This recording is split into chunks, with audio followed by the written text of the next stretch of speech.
El tema que quería hablar en esta tarde era acerca de qué significa ser lleno del Espíritu Santo, ¿no? Y esto me gusta, ¿no?, compartir esto porque, como hablé hace 2 semanas, hay estos énfasis que se ponen sobre la palabra de Dios y sobre el Espíritu Santo, ¿no? Y nosotros, yo creo que no tenemos ningún problema en cuanto al énfasis en la palabra de Dios. Todos lo aceptamos y todos creemos que la palabra de Dios es suficiente, ¿no? Pero, sin embargo, la palabra de Dios nos habla acerca de el Espíritu Santo. Y el Espíritu Santo, como dije, Dios es Espíritu.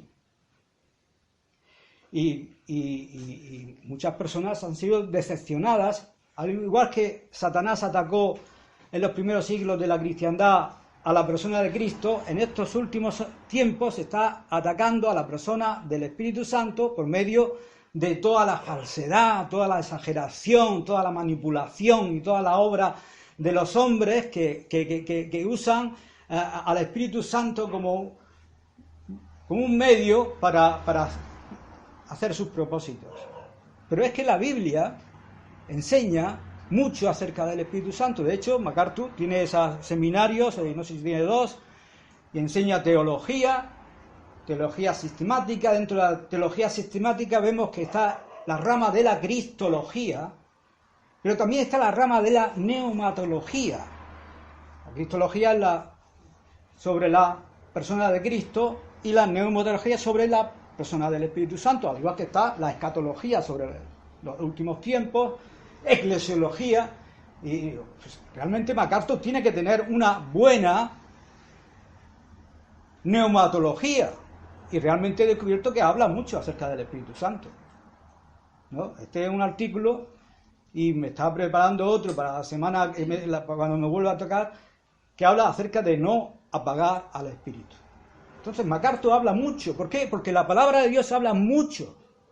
Y esto es algo que nosotros, si hemos sido de alguna manera influenciados por el error, si hemos sido influenciados por las personas, nosotros tenemos que hacer apología de la verdad. Y tenemos que hablar la verdad acerca de la palabra de Dios y la verdad acerca de la doctrina del Espíritu Santo. Y tenemos que tener una buena neumatología, porque tenemos que defender la verdad en todas las áreas. Entonces hay personas que se inclinan por el otro tema y, como dije, hay situaciones, congregaciones que ni siquiera mencionan la doctrina del Espíritu Santo, la neumatología, pero MacArthur sí lo hace y lo enseña. Entonces este es un artículo que no es muy exhaustivo ni muy profundo, quizás ya con el tiempo que llevamos se va a hacer un poco largo, pero en fin, que habla acerca de ese significado de ser lleno del Espíritu Santo, ¿no? Y comenzó hablando hizo una introducción acerca de Moody, un evangelista, ¿no?, del siglo XIX, ¿no?, y de otro evangelista británico que se llama Henry Barley, de una conversación que ellos tuvieron, y que Moody quedó impresionado, ¿no?, y que está registrado en su biografía, que lo registró, ¿no?, que en una conversación donde este otro evangelista, Henry, paseando antes de una reunión de oración, le dijo a Moody: el mundo todavía tiene que ver lo que Dios puede hacer a través y por medio de un hombre que esté completamente y totalmente consagrado a Él. Y esto le tocó a Moody, un hombre cualquiera. No sé si conocéis la biografía de Moody, yo me he metido un poco. Pero Moody a los 10 años perdió a su padre, que era albañil, y a los 10 años se tuvo que ir a poner a trabajar en una finca lejana, y muchas veces comían muy poco, eran pobres. Yo no sé si llegó a realizar estudios, no llegaba tanto a esa biografía, pero que no era una persona culta, y sin embargo creó el Instituto Moody y ganó, algunos dicen, 1.000.000 de almas, y hizo grandes obras, ¿no? Y él, este comentario que hizo de un hombre, de cualquier hombre, él se dijo a sí mismo, pues yo puedo ser ese hombre por medio del Espíritu de Dios, porque mi fuerza, mi capacidad no. Y bueno, pues eso está en lo que está escrito, ¿no? Y luego pues eso más tarde fue a Londres, ¿no? Al Tabernáculo Metropolitano, y vio a escuchar a Spurgeon, ¿no? Y ahí él se dio cuenta de que la obra que se estaba haciendo allí no era que la estaba haciendo Spurgeon, sino que era Dios quien estaba obrando en ese ministerio que Spurgeon tenía. Y entonces él se dijo, bueno, si Dios puede usar a Spurgeon, también me puede usar a mí. Y es eso, ¿no? De que estas observaciones despertaron en él un pensamiento, ¿no? Acerca del servicio eficaz, acerca de la santificación, por medio de la obra del Espíritu de Dios en su vida, ¿no?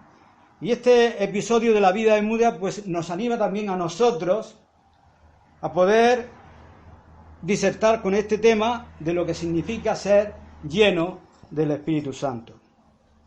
Porque la clave para vivir la vida cristiana está en que sea guiada también por el Espíritu Santo, ¿no? Él es quien provee energía para que podamos hacerlo. Como dice Efesios 4:1, hacerlo como es digno de la vocación con la que ha sido llamado, ¿no? Y a menos de que seamos guiados por el Espíritu de Dios, nunca podremos caminar en humildad, en amor, en luz y sabiduría. La vida de Dios en el alma del hombre es la única manera en que cualquiera pueda vivir una vida justa. Por eso caminar sin el Espíritu es andar sin sabiduría, ¿no?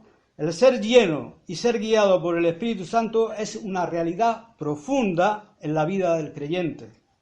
Y esa comprensión puede cambiar nuestra vida. Y eso es lo que comprendió Moody. Entonces veamos lo que significa ser lleno del Espíritu Santo, porque es un mandamiento de Dios, está en Efesios. Dice, sed llenos. Efesios 5:18 lo dice, ¿no? Contiene ese imperativo del apóstol Pablo, donde dice, sed llenos del Espíritu Santo. Es un mandamiento conciso y directo, y está cargado de significado para ti si eres creyente, ¿no? Y sin embargo, ese significado a menudo es mal entendido y mal aplicado. Para empezar, muchos cristianos no tienen claro acerca de lo que el versículo no significa.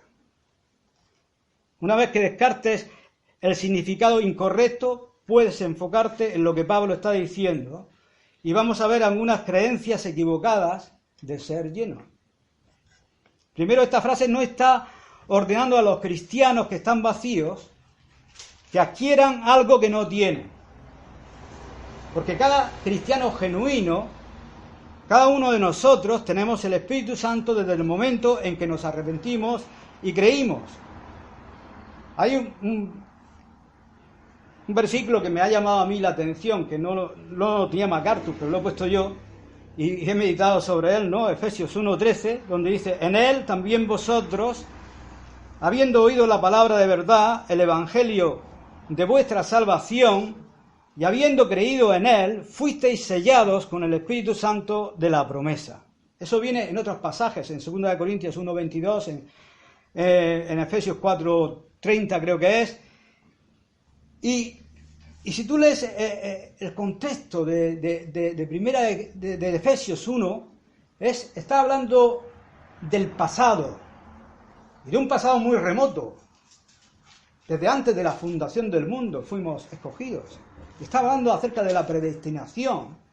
Y está hablando acerca del pasado diciendo, y vosotros, habiendo creído en Él, está hablando de un tiempo cuando realmente creímos y oímos la palabra de verdad. Entonces esto hay que matizar que, desgraciadamente, muchas personas, hasta que no oyen la palabra de Dios, el evangelio de nuestra salvación, y hasta que no creemos de acuerdo a la verdad, de acuerdo al evangelio de Cristo, Dios no nos sella. Y el hombre, para ganar almas, pues ha manipulado el evangelismo de alguna manera, pues haciendo que las personas tomen decisiones, que eso es una de las cosas que está ahora Paul Washer y otros evangelistas pues denunciando, porque muchas personas dicen, no, yo tomé una decisión y yo recibí a Cristo y ya, aunque he vivido toda mi vida en pecado y muero en pecado, yo soy salvo.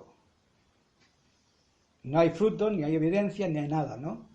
Y es que ahí vemos que hay personas que la última palabra en cuanto a recibir el Espíritu Santo no la tenemos nosotros. La tiene Dios. Es Dios quien sella.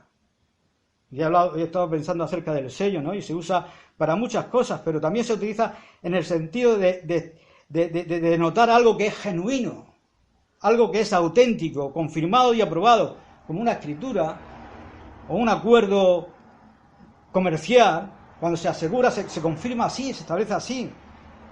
Y se puede aplicar también a las personas, como por ejemplo vemos en Apocalipsis 7:3, diciendo, no hagáis daño a la tierra, ni al mar, ni a los árboles, hasta que hayamos sellado en sus frentes a los siervos de nuestro Dios. O sea, de manera similar, se dice que los cristianos han sido sellados por el Espíritu Santo. Pero eso no lo podemos generalizar, porque no toda cristiandad sería salva. Pero es la última palabra, al que sella y da al Espíritu Santo, es Dios. Y esto es algo que nosotros tenemos que tenerlo claro. Porque el que sella es Dios. Y otros pasajes, como por ejemplo a los que le recibieron, a los que creen en su nombre, a estos les dio potestad de ser llamados hijos de Dios, los cuales no son engendrados de carne, ni de voluntad de carne, ni de voluntad de varón, sino de Dios. Es Dios quien engendra. O sea, nosotros no podemos decidir esas cosas. A los que le recibieron, sí, recibieron el sello, recibieron a Cristo, recibieron este espíritu, esto les dio potestad Dios de ser llamados hijos de Dios. Y el nuevo nacimiento, el nacer de nuevo, pues una persona no elige nacer en este mundo. De igual manera, nacer en el espíritu tampoco es una cuestión que la persona, a menos de que Dios haya hecho esa obra en él, que lo haya llevado a creer y a creer correctamente la palabra de verdad y a ser sellado por Dios. Entonces, esto es lo que yo estaba diciendo, de que hay que matizar que todos los cristianos que hemos recibido genuinamente, hemos comprendido, hemos entendido, hemos creído y Dios nos ha sellado, no está hablando el ser lleno de esto. Porque ya tenemos el Espíritu Santo, ¿no? Y el Espíritu Santo, pues, en esta situación, que también lo habla aquí, y no contristéis al Espíritu Santo de Dios, con el cual fuisteis sellados para el día de la promesa. Es decir, que el Espíritu Santo nos fue dado también para confirmar que pertenecemos a Dios, que somos auténticos, ¿no? Que Él nos ha concedido su Espíritu y que Él nos renueva y nos santifica y produce en nuestros corazones esos sentimientos, esa esperanza, esos deseos, que son evidencias de que hemos sido aprobados por Dios, que son considerados hijos adoptivos, ¿no? Y que su esperanza es genuina. Y bueno, porque nosotros no podemos vivir según la carne. Eso es lo que dice Romanos, ¿no? Sino según el Espíritu. Romanos dice que si es que el Espíritu de Dios mora en vosotros, si alguno no tiene el Espíritu de Cristo, no es de Él. Puede haber muchas personas religiosas y muchas personas como en la religión católica que son confesionales o que son unos que son practicantes y otros que no lo son, o lo que sea, pero si no tienen el Espíritu de Cristo, no son de Él, ¿no? Y segundo punto, la frase de Pablo de ser lleno no es equiparar la plenitud del Espíritu con el bautismo con el Espíritu Santo. No es equipararlo, ¿no? El bautismo del Espíritu Santo no es una experiencia extra que necesites buscar, es algo que tienes desde el momento en que eres salvo. Este bautismo, dice, es una realidad teológica, un acto por el cual Jesucristo, por medio del Espíritu, te coloca en el cuerpo de Cristo. Y da el texto este de 1 Corintios, entonces, que por un Espíritu fuimos todos bautizados en un cuerpo. No, eso tampoco es equiparar el ser llenos, aunque yo he estado meditando acerca de esto, y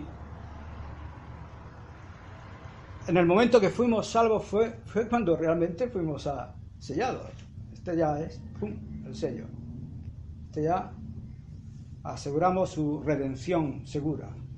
Ese momento es el momento en que también ha sido puesto como parte del cuerpo de Cristo. Que no puedes hablar de muchas experiencias. Esto es teológico y esto es una realidad. Lo que pasa es que en la iglesia primitiva vemos de eso de una manera gráfica en Pentecostés. Y en Pentecostés fueron llenos, dice la palabra de Dios, cuando el Espíritu Santo vino sobre ellos. Pero lo que ocurrió en Pentecostés, por encima de todas las cosas, es que fue cuando nació la iglesia. Los discípulos no estaban escuchando a Jesús acerca del reino, pero no habían nacido como iglesia. No habían sido colocados en el cuerpo. El Espíritu Santo no había venido a sus vidas en la manera que tenía que venir.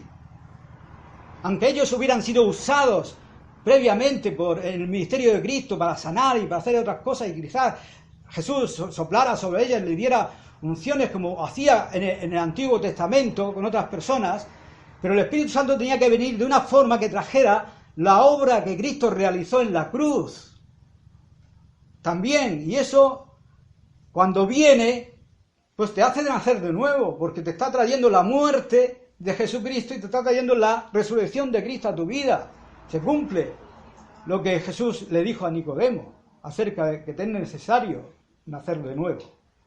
Entonces, esto es otro aspecto. Lo que pasa es que la teología ha hecho que algunos teólogos lo busquen esto como una segunda experiencia y entonces crean situaciones donde hacen a las personas que hablen en lenguas y que hagan esto, hagan lo otro, pero si una persona ha sido sellada por el Espíritu de Dios, esa persona ha sido bautizada dentro del cuerpo, forma parte de la iglesia, es un hijo de Dios y está, ¿no? Está lleno. Ahora, hay que entender que una persona puede apagar el espíritu y la próxima hablaré sobre eso, ¿no? Pero vamos a ver qué significa ser lleno, ¿no? Porque no son, en nuestra mentalidad quizás no podamos entenderlo, pero el griego nos ayuda, ¿no?, con el significado correcto de este mandamiento de Pablo de Efesios 5:18 de ser lleno. Y él dice que una traducción literal del verbo se leería algo como ser siendo lleno y mantenido lleno. O ser siendo mantenido lleno. Y la idea es de mantenerse constantemente lleno. Y mientras nos sometamos momento tras momento a la dirección del Espíritu Santo, a la obediencia a la palabra de Dios, pues estamos manteniéndonos y llenándonos, ¿no? Esto encaja, dice, perfectamente con el proceso de caminar en el Espíritu, porque el Espíritu Santo está continuamente llenándonos. Es simplemente otro aspecto del ministerio del Espíritu, el cual te permite tener una efectividad y un cumplimiento diario, momento a momento, en tu vida cristiana. Jesús lo ilustró de esta manera. Hablando con la samaritana, ¿os acordáis que de la predicación del pozo? Él dijo, el que bebiere de esta agua volverá a tener sed, pero si bebiere del agua que yo le daré, no tendrá sed jamás. Porque yo pondré una fuente que saltará para vida eterna, ¿no? Y eso, hay aguas estancadas que están muertas, y él puso este ejemplo del manantial, de la fuente del agua que corre, que salta, que está viva, ¿no? Y más adelante él también habló acerca de los que crean, si alguno tiene sed, venga a mí y beba, los que crean en mí, de su interior correrán ríos de agua viva, ¿no? Y si Jesús hizo esta ilustración del río, yo he escuchado a otras personas ilustrarlo de esta manera, ¿no? De que las fuentes o los manantiales crecen, son pequeños, pero mientras van creciendo, el río se va extendiendo, va creciendo en anchura, en profundidad, en longitud, y eso también es la manera de describir ser lleno, ser continuamente lleno, ¿no? O sea que no hay límites para Dios en cuanto a llenar nuestras vidas, ¿no?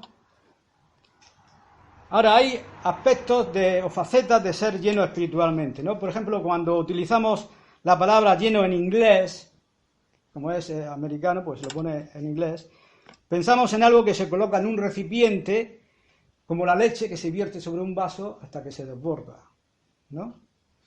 O el agua que se llena una bañera por medio de un grifo, o cuando metemos gasolina en el coche y lo llenamos, ¿no? Hasta rebosar, ¿no? Y ya se... Pero ninguno de esos ejemplos expresa con precisión el significado de llenar o ser lleno como lo hace el griego pleroo, la forma de la cual se usa en Efesios 5:18. Y pleroo tiene 3 facetas que son útiles para ilustrar el significado bíblico de ser lleno espiritualmente. La primera lleva la idea de presión y se utiliza para describir el viento que sopla las velas en un barco, proporcionando ímpetu para moverlo a través del agua. En el ámbito espiritual, este concepto representa al Espíritu Santo proporcionando el empuje para mover al creyente por el camino de la obediencia. El cristiano lleno del Espíritu no está motivado por sus propios deseos o voluntad de progreso. En cambio, permite que el Espíritu Santo lo lleve en las direcciones apropiadas. Otro ejemplo útil de este primer significado es un pequeño palo, que todos lo hemos hecho cuando hemos ido a un río, lo hemos tirado y luego hemos ido para allá a ver cómo corría, ¿no? Y estar lleno del Espíritu Santo significa ser llevado por la presión y por la corriente del Espíritu Santo. Estaba pensando yo, de este mundo que está muerto en delitos y pecados, está en la corriente, siguiendo la corriente del espíritu, de la potestad del aire. El espíritu de Satanás está obrando y están siguiendo una corriente. Pero del mismo modo, Dios a los cristianos quieren que sigan la corriente suya, ¿no? Y entonces, este aspecto de llenarnos es de ir de una manera natural, siguiendo esa corriente de la influencia del Espíritu de Dios en nuestras vidas, ¿no? Y luego también se puede transmitir la idea de permearse o disolverse, ¿no? Que de ser lleno, ¿no? El conocido, él dice analgésico Alka-Seltzer, pero mi mujer no sabía lo que era eso, pero se puede utilizar cualquier medicamento efervescente, ¿no? Ilustra este principio con bastante eficacia, porque cuando tú dejas caer 1 o 2 tabletas de Alka-Seltzer o de frenador, pues comienzan a hacer burbujas, ¿no? Y se disuelve. Y las tabletas se transforman en burbujas claras a través del vidrio y el agua se impregna con el sabor distintivo del Alka-Seltzer. En un sentido similar, Dios quiere que el Espíritu Santo impregne y llene nuestras vidas, así que cuando estamos alrededor de otras personas sepan que tenemos el penetrante sabor del Espíritu en nosotros, ¿no? Y hay un tercer significado de pleroo, que es el principal en el Nuevo Testamento y que transmite el sentido del dominio o del control total, ¿no? Y es usado por los escritores del Evangelio para indicar que la gente estaba dominada por una cierta emoción. En Lucas 5:26, después de que Jesús reprendió a los fariseos y sanó al paralítico, el pueblo quedó asombrado y dice lleno de temor. Lleno de temor. Ese pleroo. En Lucas 6:11, cuando Jesús restauró la mano del hombre en el día de reposo, los escribas y fariseos se llenaron de rabia. Cuando nuestro Señor les dijo a los discípulos que pronto les dejaría, les dijo también acerca de su reacción a estas palabras: la tristeza ha llenado vuestro corazón. Y ese es el pleroo, ¿no? Y cada uno de esos usos revela una emoción tan abrumadora dentro de la gente que dominó sus pensamientos y excluyó cualquier otra emoción, ¿no? Y la mayoría de las personas son capaces, excepto yo, de equilibrar sus emociones de un día para otro. Pero hay momentos en que el equilibrio emocional se inclina a un extremo o a otro. Y eso pueden ser casos como, por ejemplo, pues una boda, o la muerte de un familiar, o una emergencia extrema. Y cuando alguien está totalmente dominado por una reacción emocional particular en contextos seculares, puede comportarse como un tonto, ser pecaminoso, perder el tiempo e incluso estar atemorizado y ser físicamente dañino para esa persona. Pero en nuestras vidas espirituales se nos ordena someternos al control total del Espíritu Santo, así que cada emoción, cada pensamiento y acto de la voluntad esté bajo su dirección. Y ese tipo de control espiritual completo es para nuestro beneficio y totalmente en línea con la voluntad de Dios. Un pasaje paralelo directo a Efesios 5:18 es Colosenses 3:16. Ya lo dijo bien, ¿no? Que explica de una manera ligeramente diferente el significado del mandamiento lleno del Espíritu. El apóstol Pablo dice que la palabra de Cristo more en vosotros en abundancia. Y uno puede ser lleno del Espíritu cuando es vivificado, cuando la palabra de Cristo mora en abundancia en nuestros corazones. Ahora no estoy hablando, cuando Jesús habló acerca de ser el pan de vida, y esto también lo estoy diciendo yo porque me ha hecho pensar Dios acerca de estas cosas, ¿no? Y Jesús dijo: yo soy el pan de vida, el que coma de este pan no tendrá hambre más, o no recuerdo exactamente cómo lo dice, ¿no? Pero vuestros padres comieron el maná en el desierto y murieron, pero el que coma de este pan vivirá eternamente. Entonces se habló acerca de su carne y de su sangre. Ahora Jesús tenía que, como vemos en todos los evangelios, tenía que ilustrar las verdades espirituales por medio de parábolas, por medio de ejemplos acerca de la vida cotidiana, de lo terrenal, porque si no era imposible para las personas de captar lo que quería decir. Y Jesús tenía que ponerlo de esta manera, pero tú te imaginas escuchar a una persona: tienes que comer mi carne y beber mi sangre. Yo he pensado sobre eso y digo, pues yo me espantaría también.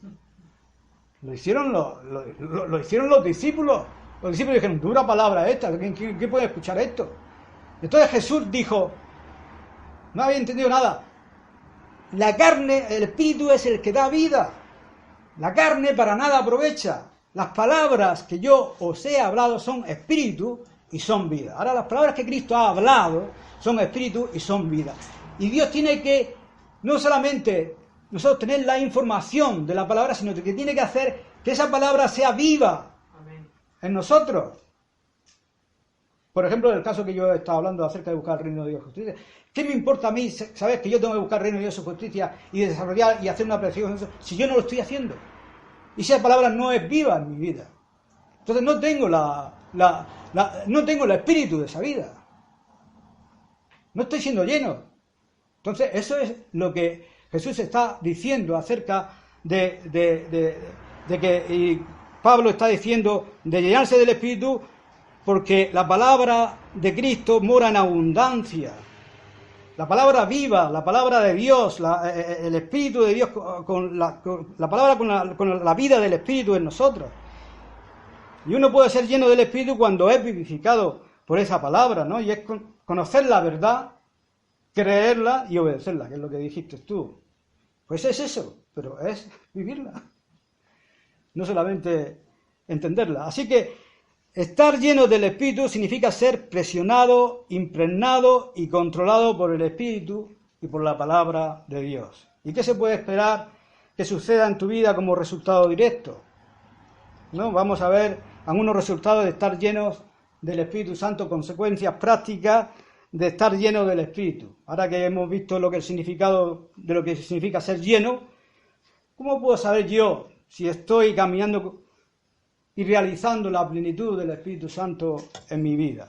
Y el apóstol Pablo pues responde con 3 evidencias claras para juzgar la operación completa del Espíritu Santo en nuestras vidas. Una evidencia que estamos llenos del Espíritu es que cuando estamos realmente obedeciendo a la palabra de Dios, y también en esta exhortación que hace Efesios 5, 18 al 20, no os embriaguéis con vino, en lo cual hay disolución, antes bien ser llenos del Espíritu Santo, hablando entre vosotros con salmos, con himnos y cánticos espirituales, cantando y alabando al Señor en vuestros corazones, dando siempre gracias por todo al Dios y Padre en nombre de nuestro Señor Jesucristo. Y él, el primer versículo no lo ha comentado, pero ha comentado acerca de, yo lo he puesto porque está dentro de la línea, ¿no?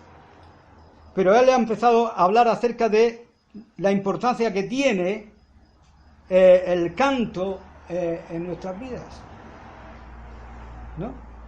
Y que muchos de nosotros pues nos acercamos a esta palabra de cantar, de hablar entre vosotros con salmos, con himnos, cánticos espirituales, cantando y alabando al Señor en vuestros corazones, ¿no? Y nos preguntaremos qué relación tiene esta verdad doctrinal acerca de cantar y alabar y al Señor con ser llenos del Espíritu. Y hay una relación, y la primera consecuencia de estar lleno del Espíritu es que siempre tendrás una melodía, una canción en tu corazón. La persona llena del Espíritu tiene en su corazón siempre una canción. Yo estos últimos días he estado yendo y viniendo siempre cantando al Señor. Hay una canción que he cantado: Él es mi paz, ha quebrado todas mis cadenas. ¿Por qué? Porque estoy viviendo esa palabra que Dios me está diciendo que me despreocupe, que confíe en Él, que no tenga temor y que le obedezca a Él, de buscar su reino primeramente antes que las demás cosas. Que muchas veces he fallado en eso, ¿no? Entonces, echa toda tu ansiedad sobre Él, pues Él cuida de ti. Y eso lo he estado cantando de una manera que me ha venido la letra a la memoria y la canción, y lo he estado cantando muchos días. Y otras que tienen relación con lo que estoy viviendo, ¿no? Y entonces el Espíritu Santo se manifiesta también de esta manera, ¿no?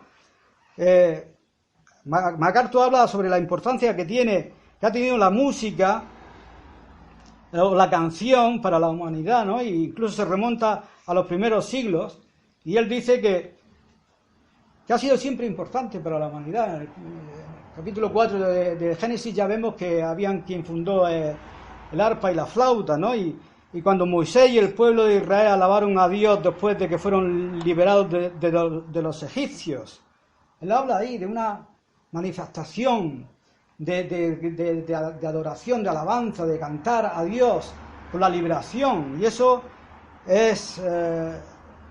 lo vemos en la Biblia en muchas ocasiones, cuando Débora y Barak cantaron después de su victoria sobre Sísera, ¿no? En Jueces. Los salmos están llenos de referencia a la canción, a la música, a la alabanza, y culmina con el Salmo 156 diciendo: todo lo que respira alabe al Señor, ¿no? Y hay otras referencias en el Nuevo Testamento que son muy significativas en su mención de la canción. Jesús y sus discípulos cantaron el himno al final de la última cena. Los creyentes en la iglesia primitiva probablemente estaban cantando en su oración en Hechos 4. Pablo y Silas definitivamente cantaban mientras se encontraban encadenados en la mazmorra de Filipos. Estaban llenos del Espíritu Santo. Pablo trata la importancia de cantar en Colosenses 3:16, el pasaje que es paralelo a Efesios 5:19, cantando entre vosotros con salmos, con himnos. Y finalmente el apóstol Juan hace también referencia al canto en Apocalipsis, donde dice: y cuando hubo tomado el libro, los 4 seres vivientes y los 24 ancianos se postraron delante del Cordero. Todos tenían arpas y copas de oro llenas de incienso, que son las oraciones de los santos, y cantaban un nuevo cántico, diciendo: digno eres de tomar el libro y de abrir sus sellos, porque tú fuiste inmolado, y con tu sangre nos has redimido para Dios de todo linaje y lengua y pueblo y nación, y nos has hecho para nuestro Dios reyes y sacerdotes, y reinaremos sobre la tierra. Y miré y oí la voz de muchos ángeles alrededor del trono, y de los seres vivientes y de los ancianos, y su número era millones de millones. Y esa no será una canción más, dice MacArthur, ¿no?, la que se cantará delante del trono de Dios, como las mismas palabras la hacen clara, porque la canción será tan especial que Juan la llama una nueva canción, o un cántico nuevo, que en griego no solamente significa una nueva canción cronológicamente, una más, sino una nueva canción cualitativamente, de otra cualidad, ¿no? Y cada vez que este término griego para nuevo es usado en el Nuevo Testamento, está en conexión con la salvación. Así que es lógico que aquellos que son salvos y llenos del Espíritu Santo cantarán una nueva canción que es radicalmente diferente de las canciones del mundo. Y si hay algo tangiblemente nuevo en la vida cristiana, debe ser las canciones que se elevan de nuestros corazones como resultados de la alegría que tenemos al someternos a Él. Efesios 5:20 también nos muestra una segunda virtud que mostrará si realmente una persona está llena del Espíritu, y es que será una persona agradecida a Dios. Y durante mucho tiempo he estado convencido que la gratitud es el mayor acto de adoración personal que podemos rendir a Dios. William Hendrickson apoya esta afirmación y dice: la expresión de gratitud es, por tanto, una muy bendecida expresión por los favores inmerecidos. Mientras dura en nosotros, las preocupaciones tienden a desaparecer, las quejas desaparecen, el coraje para enfrentar el futuro se incrementa, se forman resoluciones virtuosas, la paz es experimentada y Dios es glorificado. La verdadera gratitud también ve más allá de lo difícil o desconcertante de las circunstancias del plan y propósito soberano de Dios a nuestras vidas, cuando no lo entendemos. Vamos más allá. El apóstol Pablo deja claro a los efesios y a nosotros que la gratitud es una expresión completa que afecta a todas las áreas de la vida, y debemos estar agradecidos siempre. Sé que primero la persona llena del Espíritu estará siempre agradecida a Dios en todo momento. En Efesios y otros lugares Pablo lo pone muy claro, que esta es la voluntad del Señor para vosotros. Dice: dad gracias en todo, porque esta es la voluntad de Dios para vosotros en Cristo Jesús. Y tal reacción es consistente, sin excepciones, que permite lo que el Señor traiga a nuestra vida, aunque sea difícil o imposible incluso con nuestra propia fuerza poder soportar, ¿no? Él nos da el Espíritu Santo nos da esta capacidad, esta respuesta todo el tiempo de ser agradecidos a Dios por todo. Job se inclinó y adoró. El Espíritu Santo obra con gracia y misericordia para que puedas responder con acción de gracias, no importa cuando vienen bendiciones, desafíos o pruebas.